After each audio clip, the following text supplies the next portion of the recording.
কথা স্পষ্ট। আমার পাত কোথায় বেচছি? আমি বেশি নেই, আমি জানি ব্রিজের পাত কেটে বেচছে। আমি বলতে পারবো, আপনারই বললে আমি আগেই বলে দিতাম ভাই। আমার ব্রিজের পাত কে বেচছে আমি জানিও না, তোর বলতে হবে। কোন রক্ষা নেই, 4 জনের মধ্যেই কাম হয়। সানির উঠানের মাল, সরকারি মাল, আমি আমানত থুইছিলাম ওই বাড়ি, আমার ওইখান থেকে পাত নিয়ে গেল, সেটা হোক পুরনো, চোরে নিয়ে অধিকার তো রাখে না। মাল কোথায় বল?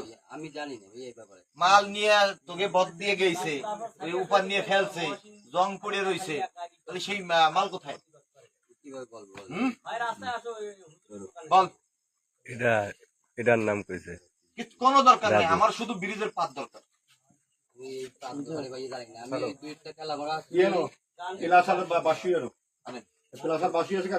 আমার পাত যেগুলো যে নিয়ে বেচছি বলো। আমি জানি না, আমি ছিলামই না। আমার সরকারি পাত আগে বেরোবে, তারপর হচ্ছে কথা। আমার ফোনটা দাও দিই, ভালো লাগে দুনিয়া যা করছে সব বাদ। মেম্বারের বাহন ওই যে বিড়ার বাড়ি নিয়ে সংসারে সালে বাড়ি ওয়া তাই এসে তুই পাতের কথা কবি না তো, এই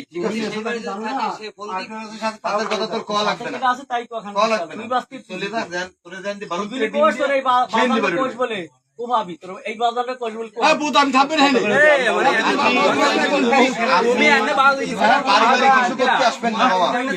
তুমি তোরই মাথা কথা বলতে তো তোমরা কথা কতগুলো ফোন আপনার ফোনে ছিল না, বাড়ি ফোন দিয়েছি আব্বা পর্যন্ত সীমাবদ্ধ রাখবে এসএনডি দ্বারা হইছে।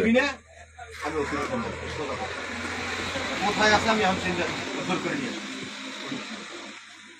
তুই বিক্রি করছিস, আমি সেন্টার টাকা দিয়ে ফেরত আনবো।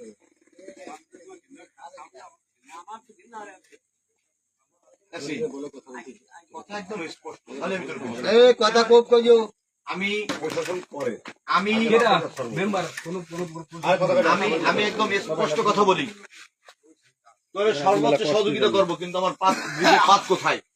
এই নতুন ব্রিজের মাল, পুরন ব্রিজের মাল কোথায়? স্পষ্ট বলে দাও। পুরন ব্রিজের মাল কোথায়? পুরন ব্রিজের মাল কোথায় বলে টাকা দাও। লাগলে টাকা দিয়ে আমি টাকা দিয়ে ছাড়াই নিয়ে আসবো, কিন্তু মাল কোথায়? মাল কোন জায়গায় আমিও জানি, তুমি খালি নাম করলেই হবে। ভাই আপনি যদি খোঁজ পান যে আমি দিচ্ছি কিংবা আমি বিক্রি করাইছি ভাই, আমার যা কে বিক্রি করছে আমি জানিও না ভাই, আমি জানিও না ভাই। এই জায়গায় এমন কোন বেরমা এখনো তোর জন্ম নেয় নাই যে তোরে আমার পাত ছাড়া